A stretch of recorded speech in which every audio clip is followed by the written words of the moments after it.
I'm back. After a short break, it's time to dive into the latest on Calimesa's biggest development projects. We're breaking down zoning misconceptions, major project updates, and what's next for Summerwind Commons, Oak Valley Town Center, and more. Stay informed, listen now, and let's clear up the rumors once and for all. This is the Calimesa Insider Podcast, the original Pass Area City podcast, focusing on the ins and outs of your city government at work. And now here's the host of Calimesa Insider, City Manager Will Kolbow.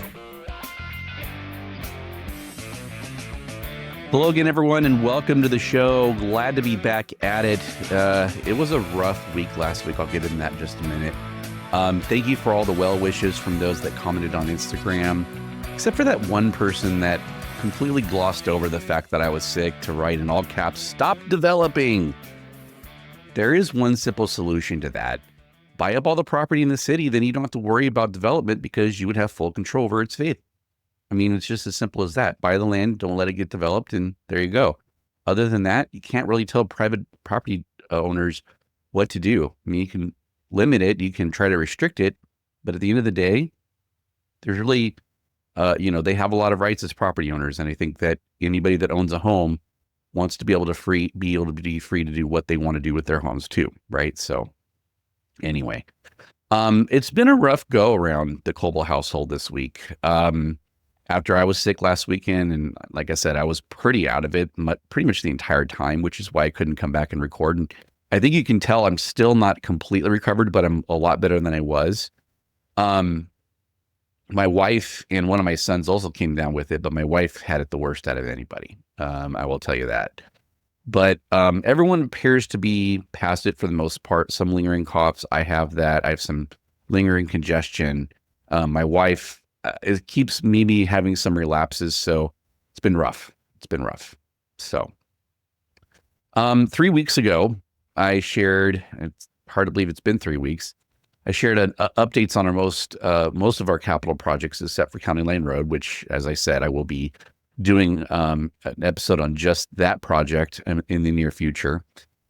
Today, I'm going to provide some updates on our major development projects. So most of these are still proposed and going through some sort of entitlement or re-entitlement process, and I'll explain the status of each of those as we look at them. But before we get to that, the City Council Budget Workshop is this Monday, March 24th at 3 p.m., and it'll be focusing on the city's 5-year capital improvement program. You can attend live in person at the Senior Center or watch online at calimesa.gov/YouTube.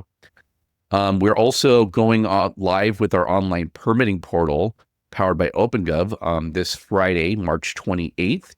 Keep an eye on the city's social media pages for more information. Currently, all of these things must be done in person and on paper, and this will allow for electronic submissions, something that the developer and contractor community has been asking for some time. This will also create a lot more efficiency on staff's end, as we'll be able to track where permits are at much more easily, and it'll be better documented as well. So we're looking forward to that. Okay, so let's get to our development project update. First, a disclaimer. I feel like some folks feel like development is done by a city like we're playing Sim City, and I've talked about this before, but I'm going to talk about it again since we're talking about development. So that somehow the city can just pick a location and just build a business that we want there. This is what I think of when I see questions like, why doesn't the city get a Trader Joe's or a Costco? Like we can force any business into our city, or vice versa, that we can keep out a specific business. In other cities, I've seen things like, why is the city putting in another Starbucks? How did this get approved? Or why did the city allow another fast food place? Or why did the city allow another car wash? There are some types of businesses like adult entertainment that many of our residents would like to ban outright. In fact, many cities try to do that, but the courts and the legislature have decreed that you must allow adult businesses in at least one zone in each city. So you can add restrictions to them, but you cannot outright ban them. So the free market decides the end user or business. If there's too much of something, the businesses will fail and the market will adjust. We can and do engage in economic development and market our city to businesses that we would like to attract, but our demographics and the micro and regional markets really have the biggest influences on which specific businesses ultimately locate here. Now, what we can control is zoning, and it's a delicate balance. You can allow it to be. You have to allow it to be broad enough to allow flexibility and a variety of businesses, but narrow enough to have some control over the types of businesses that are allowed or prohibited, promoting logical growth that balances the needs of the community and landowners. All right, so now what I'm going to do is I'm going to bring up a map of the city, and this map will give you an idea of kind of what we're looking at here in the city. This is our development map, and there's some numbers on it representing various projects. So I'm going to cover some of the bigger ones and give you the status of where they are. But before I get to updates on developments, let's clear up some misconceptions about some of the projects in our city, shall we? First, those warehouses on Cherry Valley Boulevard, just east and north of Interstate 10, are not in Calimesa. The City Council of the City of Calimesa did not approve them. They were approved by the Riverside County Board of Supervisors because they are located in unincorporated territory. Now, my understanding is that one of the buildings is almost fully operational, has been for some time. The reason you don't see activity is because they are doing most of the work at night. Both buildings are being leased by the clothing company Shein and have been under lease since November 2023. They are not abandoned. Why they haven't been fully functioning then, fully operational, I have no idea.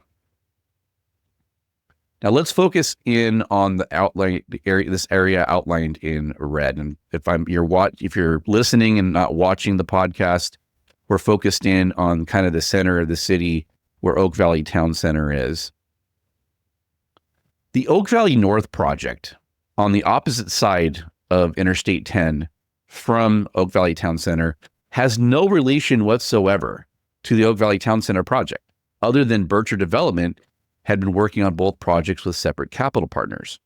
Bircher just decided to use the Oak Valley name, and staff hated that because from the beginning we knew it would be confusing, and it has been. So we're going to talk more about both the Oak Valley North and Oak Valley Town Center projects later in the show. So let's zoom in a little bit further. Speaking of Oak Valley Town Center, there are two owners, Quadrille Bircher LLC, and not to confuse you, but Bircher was dropped by Quadrille from the project in September. They own the industrial portion, which are these properties. They are in the pink properties 9A. The red properties are owned by Oak Valley Development Company, which declared bankruptcy. They only own the red part. So not all of Oak Valley Town Center is in bankruptcy, only the part that says that it's bankrupt. Well, why isn't the rest of it being built? Well, it's complicated. More when we get to the Oak Valley Town Center update. Okay, now staying in that same area in red, let's look at the Summerwind Commons project. Summerwind Commons is under development, which is located at the intersection of Cherry Valley Boulevard and Roberts Road across from the Stater Brothers. It's outlined in green towards the bottom. This project is separate ownership and also has no relation to Oak Valley Town Center. And no, there will be no warehouses built there. In fact, it was zoned for that at one point, but was changed to commercial, retail, and residential. And I'm not sure if I got all the most popular ones, but that should cover a lot. So when you see misinformation online, just share this clip with them and make sure they listen to this whole episode to get all the detail on these projects. Or just comment and tell them have you asked the city? Because 95% of the things I see people write on what is happening in any given development is incorrect. Why do people go on social media groups and ask these questions to people that don't know anything about any of these developments? I just don't get it. I don't understand. It's frustrating as heck. Anyway, let's start with an update on the Summerwind Commons project. It's a total of 36.68 acres. It is areas 8A and 8B on the map. Now, phase 1 is 8A, and this was approved in July of 2020. It consists of 12 acres of commercial development. Now, several building permits are in process. Dutch Brothers was the first to actually be issued, so there's actually one building permit issued already. Other potential tenants include Chevron, Wendy's, Chipotle, and Kitty Academy. Now, the owner is still marketing the anchor site, which at one point looked to be an Aldi, but as of right now, no tenant is secured. Base payment of the lot is imminent if it's not already done. And also the expansion of Roberts Road to 4 lanes, which will be 2 lanes in each direction, will from Cherry Valley Boulevard to just north of Summerwind School, the Summerwind School driveway, will also be paved with that. Now, a lot of people have wondered what has taken this project so long. We are coming up on 5 years since this project was approved. Now, once a project is approved, it is largely up to the developer to get things done. There are certain things that the city has control over, such as conditional use permits or CUPs and development plan reviews or DPRs. In this case, the CUPs are requested and issued by the individual tenant, since at the time the project was approved, they didn't know what end users there would be. The site did have quite a bit of grading, as the hill that existed in the site prior to the grading was a stockpile of dirt from the excavation to build Interstate 10 back in the 1960s. In speaking with the developer, they had a challenge getting things done with SoCal Edison, which that alone set them back nearly 2 years. And beyond that, it's not really the city's business what the delays could be, whether it's logistical or financial or something else. Now, what I do know is that all the while, the city does inspect the site to ensure adherence to stormwater compliance and any other potential code issues for a site that is under construction, whether active construction is occurring or not. So now let's talk about phase 2, which is 8B on the map. This was approved in April of 2024 by the city council. It's 24.68 acres that was originally zoned as business park, but with approval of the project, it is now residential, and it'll consist of 168 small lot, single family residents. Ucaipa Valley Water District will not allow this project to move forward until a permanent lift station is greenlit. And this will be located on the western side of Oak Valley Town Center. So more on this lift station when I talk about Oak Valley Town Center later.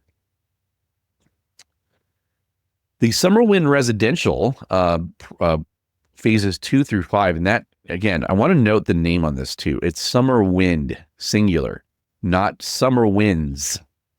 It is not called Summer Winds. And I will tell you, it drives our planning director crazy when people call it Summer Winds. So if you're listening to this, please do not call it Summer Winds. I don't see anywhere where where it says Summer Winds, it is Summer Wind. Okay. Now, phase 1 consisted of 633 single family residents, all have been built. And that's actually areas 1 through 6 on this map. Phases 2 through 5 are currently under entitlement or currently entitled for 3,208 additional units of varying densities. Gen Investments is the master developer. They are proposing an amendment to the specific plan. The amendment is to change the timing of when units are built. So currently phase 2 is supposed to be on the west side of the development, then work its way north and east with phase 5 near Roberts Road. The proposal from Gen Investments is to have phase 2 be near Roberts Road, then work their way west. And Beaumont Unified School District also requested that a proposed school site be moved to a different location, so this specific plan amendment would also make that change. Now, we're targeting a planning commission hearing in April with city council approval to follow after that, likely in the second meeting in May or the first meeting in June. This is, of course, subject to change as staff is still working out some outstanding issues with the proposal with the developer, so the timing will be dependent on resolving those issues. Now, the vast majority of the capacity in that new lift station I mentioned earlier is being used by residential developments. This one alone is about 85% of the capacity of that lift station. Now, moving on to Oak Valley Town Center. I have detailed the trials and tribulations of the Oak Valley Town Center in previous episodes of the podcast, namely episodes 7 and 28. As I mentioned earlier, there are 2 parts to the Oak Valley Town Center. The retail portion, which is 9B, owned mostly by Oak Valley Development Company for the time being, and the industrial portion, 9A, which is owned by QR Bircher LLC, which is a partnership between Quadrille, an investment arm of the British Columbia pension fund, and Bircher Development. Now, typically in this type of partnership, there's a capital partner that owns the vast majority of the project and the general partner that handles the actual development of the project. So they don't necessarily contribute a lot of money or capital. They actually are the ones that actually get the project entitled and built. And that's how then they get a stake in the project for that in exchange for that. So the general partner's stake is usually pretty small, sometimes as small as 5%. In the case of Quadrille and Bircher's partnership, there was a clause that Quadrille could remove Bircher as the general partner, which Quadrille exercised in September of 2024. So this means that Bircher Development is no longer involved in the Oak Valley Town Center in any way. So that is important to know because there's a lot of people that don't realize that. In our previous episodes detailing this project, I mentioned how there was a complex real estate transaction to bring about the sale of the industrial portion of the project to QR Bircher. And again, this was chronicled in episode 7 of the podcast. This transaction and relationship ultimately went south in September of 2023, resulting in the ceasing of work at Oak Valley Town Center altogether. However, the entitlements still remain in place. Quadrille could go out and resume work on the industrial portion of Oak Valley Town Center right now. And it is important, and the reason they're not doing that is because of that complex transaction between QR Bircher and Oak Valley Development Company, which wasn't still fully exercised. The land was transferred in ownership, but there was still work to be done by Oak Valley Development that ultimately has not been completed. There's a lawsuit regarding that, so I think that's why they've stopped. Now, it is important to note that entitlements were only sought and approved for the industrial portion, that pink portion, 9A, back in 2022. And irrespective of the entire entitlements, that pink color indicates that the underlying zoning is still industrial. So no matter what happens with the entitlements, the land in 9A will remain zoned industrial unless a current or future owner comes in and wants to do another specific plan amendment and change that zoning. Now, it was Oak Valley Development Company who owns only the retail portion now, 9B, that entered into Chapter 7 bankruptcy. This means dissolution. When we're talking about Chapter 7, that means they are planning to go out of business. The bankruptcy has been discharged because the liens are valued higher than the land itself, meaning that the bankruptcy estate had no assets. We expect that the next thing that will happen is that the bank that holds the lien on the land, Pegasus Bank, will foreclose on it. When that's going to happen, we don't know. Although we have been in talks with them. I'm actually going to be meeting with them next week to discuss where they are and what their plans are. And hopefully we can come to a resolution and try to help them line up a buyer that will be able to develop the retail center. Now, the city also has a development agreement with Oak Valley Development Company, although it is recorded with the land. So any future owner would have those obligations. So that's something that protects the city. And as we have detailed on previous episodes, the public improvements within the town center, namely Roberts Road and Singleton Road, were covered in the development agreement and were guaranteed by a subdivision improvement agreement and performance bonds. So as of now, the lawsuit with the bondholder Everest is ongoing and scheduled for trial in August, although Everest is requesting a continuation. We're awaiting word from the judge to see if they're going to grant that. If you want more information on this lawsuit, listen to episode 28 if you haven't already. Another misnomer about the Oak Valley Town Center is the layout and conceptual plan for the retail piece. Now, it called for lakes to be built in the front as an entranceway into the project. Now, these lakes were for the purpose of groundwater recharge with recycled water. Their function as a centerpiece for the project was actually a secondary function. Remember, I said that the only entitlements issued for the town center were for the industrial sites. The lakes are simply allowed under the specific plan, but were conceptual in nature and were never actually approved at this point. In fact, Yucaipa Valley Water District, which owns the land where the lakes were going to be located, voted in December of 2023 to take the funding they were going to use for the lakes and use it for other projects, effectively killing the lakes. The developer was never going to build the lakes. They were going to build the amenities around the lake, but the lakes themselves were going to be built by YBWD. And they were going to build it until they decided not to. The reality is that there's been a number of conceptual plans that have come through for this site over the years. Unfortunately, given the state of retail, it's become harder and harder to market a retail site of this size as time goes on. So until a site plan for the retail portion comes through, the only thing that exists there is the zoning to allow retail and the specific plan that allows certain design elements. Any details beyond that are the subject of future proposals and decisions. So I hope that clears up some of that misnomer. It may be disappointing to hear, but that is the reality. It always has been the reality. Nothing else than that has ever happened. It's been people's perceptions, misperceptions, that have led to a lot of confusion. Now, let's talk about that lift station. Currently, there's a temporary lift station located in the town center property.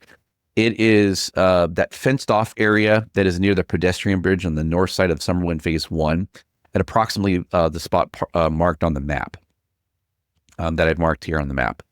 This lift station sends sewage under the 10 freeway to an existing lift station on Calimesa Boulevard.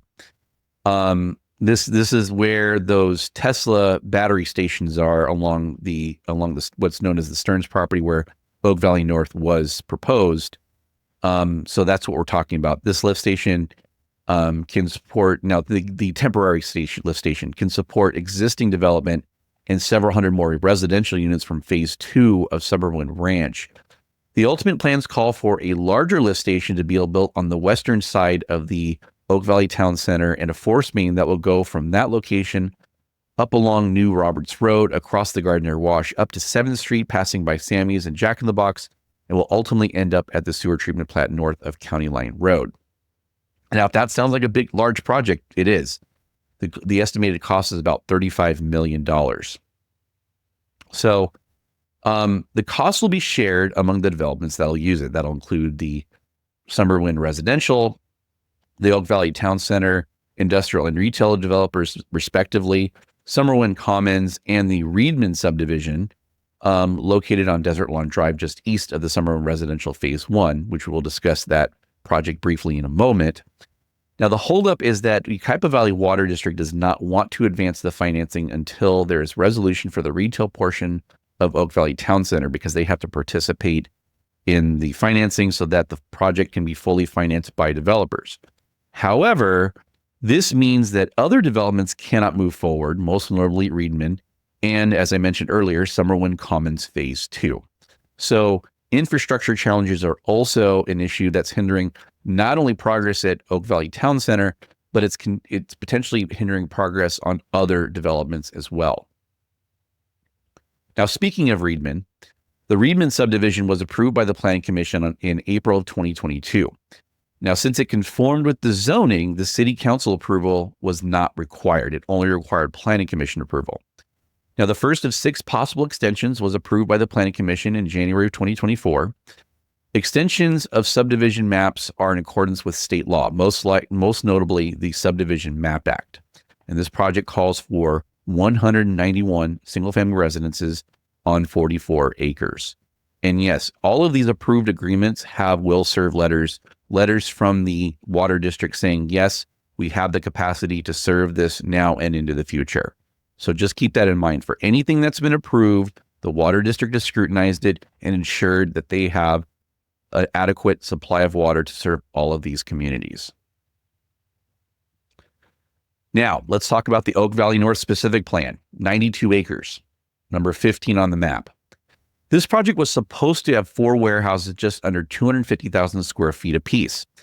That was to conform with our admittedly arbitrary limit of 250,000 square feet for warehouses and a truck trailer parking lot, or a trailer parking lot.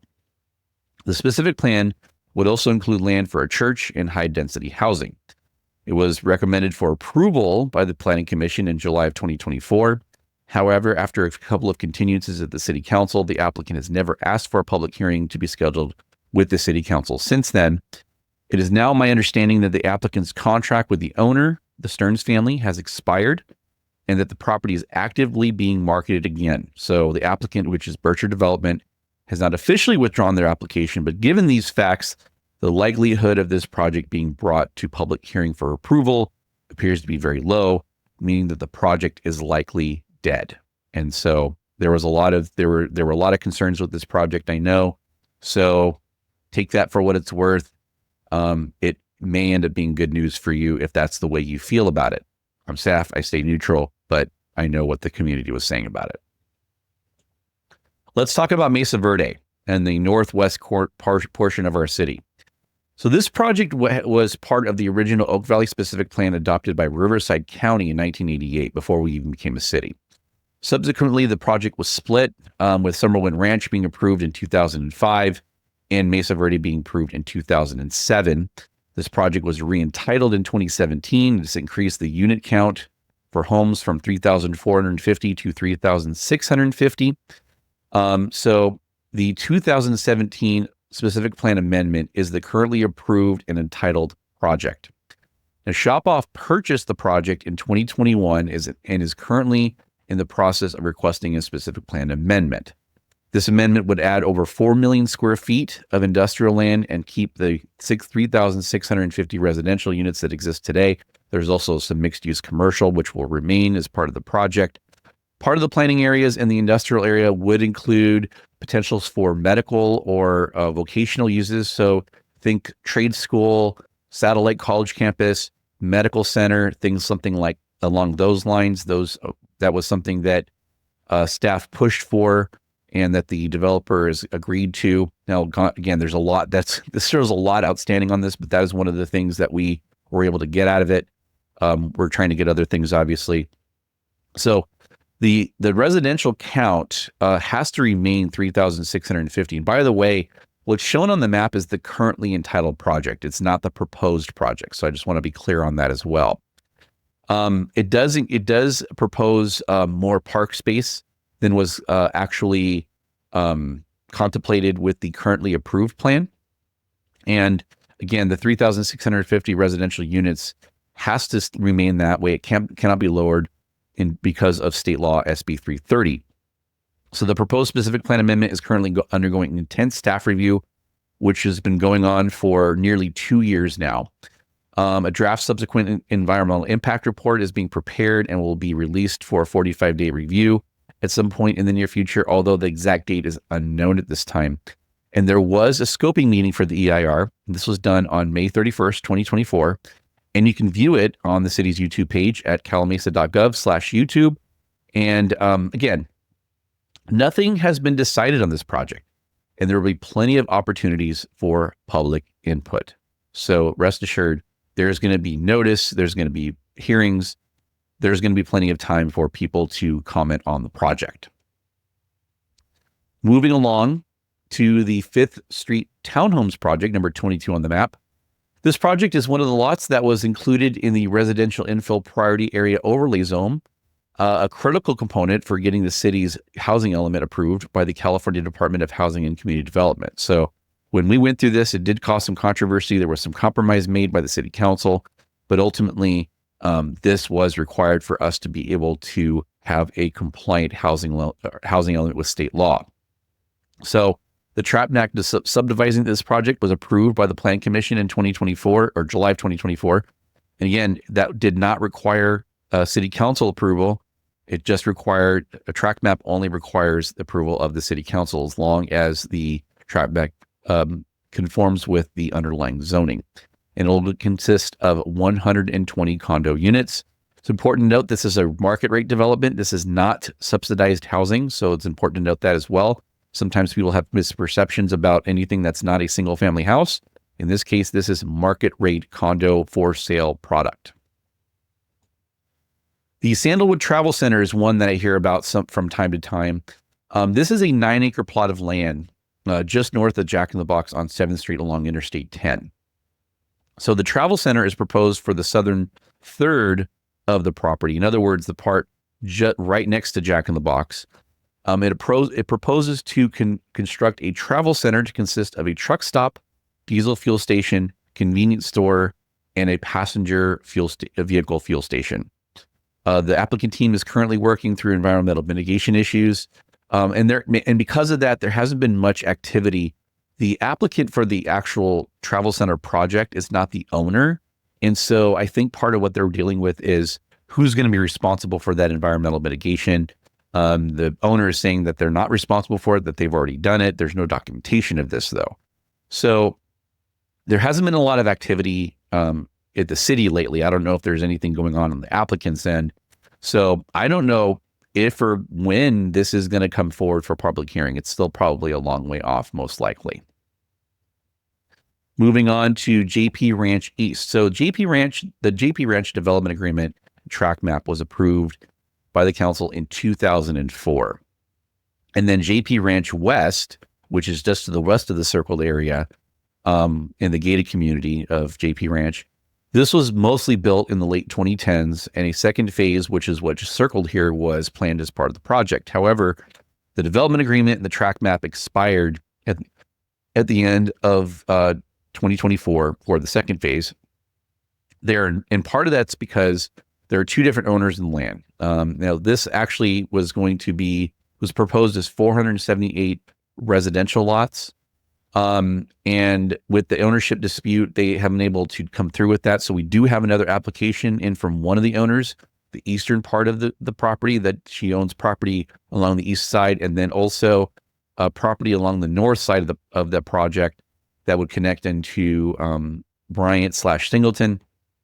But that application is in the very early stages. Infrastructure is a huge challenge for this one, especially water infrastructure. It is mostly in the service area of Yucaipa Valley Water District, but unfortunately, the cost for YVWD to provide services to this project is very, very expensive. 4 water tanks are required to service this project, which is contributing to the lack of development. So that's why it's never taken off. There's been a number of inquiries to develop it, but nothing's taken off because of the infrastructure challenges. The Heights at Calimesa, this was a new proposed specific plan on 244 acres of land, was proposing 2,248 multifamily units, 21 acres of mixed-use development, 21 acres of parkland, 20 acres of open space, and 124 acres of natural open space. Now, before you freak out, let me finish the status of this project. A preliminary review application was submitted on July 27, 2020. The first comment letter was issued by staff on September 10th, 2020, and we have not heard anything since. So it's been 4.5 years, and we have not heard a peep. Several potential buyers have looked at the property, but the owners have been unresponsive. So those buyers were some prominent home builders that were actually going to plan single-family homes, but they couldn't. They ultimately backed out because they couldn't get a hold of the owner. So this project is considered dormant at this point and unlikely to succeed as it was originally proposed in the preliminary review application. So what's going to happen there? Who knows? Who knows if anything's going to happen there? It's your guess is as good as mine at this point. But that's where we are with that project. Heritage Oaks on the eastern side of town is a subdivision of 54 acres into 45 residential lots. This is an equestrian-specific plan to include half-acre lot minimums, an interior trail, and open space. The specific plan and track map were approved in 2007, and the map has received a number of extensions. The applicant is now processing a development plan review application with architecture, site plans, landscaping, grading, etc. It is anticipated that the Planning Commission will hold a public hearing for this project in mid to late 2025.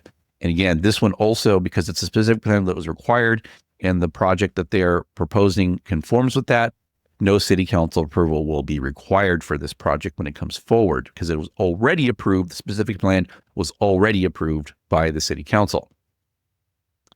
Now, a couple of more things. The old Citibank on Calimesa Boulevard, you may have noticed some work being done there. That's near the Stater Brothers on Calimesa Boulevard. This project will convert the bank into a Wendy's with a drive-through. It was approved by the Planning Commission in December of 2023. and construction to convert the buildings has now begun. So we're excited about that. And the last slide here, the large lot on the western, this is not actually numbered on the map, but it's of note. The large lot on the western side of Douglas Street between County Line Road and Avenue L, Inland Leaders Charter School, which is a popular charter school here in the area, has purchased this property. ESCO has closed on that recently. Now, what happens next remains to be seen, but a charter school usually doesn't buy land unless they plan on building a school, right?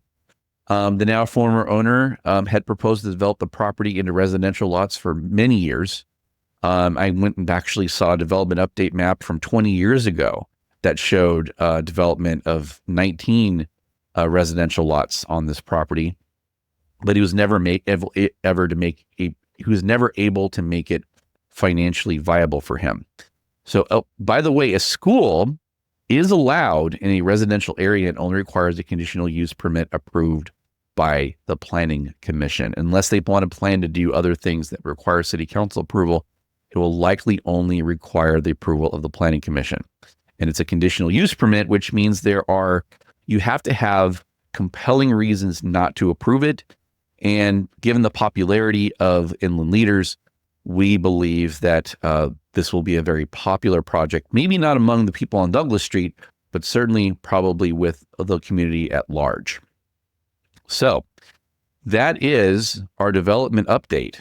And, it is interesting that we have these things here and there's a lot going on, and there's a lot going on in this city. And this is kind of the tip of the iceberg. We went very, very high level in terms of where we actually are with these projects. There's a lot more detail that I could probably do whole episodes on some of these projects. And actually, in the case of Oak Valley North, I actually have. So there's that. But, hey, whatever works, But again, we're going to go ahead and wrap up the show. I hope this clears up what is happening with development in the city. And if you have any questions on anything, call the city or send me a message on Instagram, and I would be happy to answer your questions. If you see people speculating on developments happening in the city, encourage them to reach out to the city. The misinformation, especially on developments, is intense. People go, "Oh, I heard," or sometimes people speak definitively. "No, it's going to be X." How the heck do you know that? And I look at that and I know 100% that is not true, and yet they're saying like it's just very matter-of-factly, and it's just happening. So I don't get it, but hey, what can I tell you? So again, attend or tune into our budget workshop coming up this Monday, March 24th, 3 p.m. at the Senior Center. Our next regular City Council meeting will be Monday, April 7th at 6 p.m. at the Norton Younglove Senior Center. Catch both the City Council meeting and the workshop live in person or on the city's YouTube page by going to calimesa.gov/YouTube. Make sure to subscribe to the podcast on YouTube and your favorite podcast app. Follow me on Instagram and TikTok, both at Calimesa Insider, all one word, where you will find highlights and bonus content. And until next time, thank you for joining us. Thank you for bearing with me. And I will talk to you again in 2 weeks. Take care.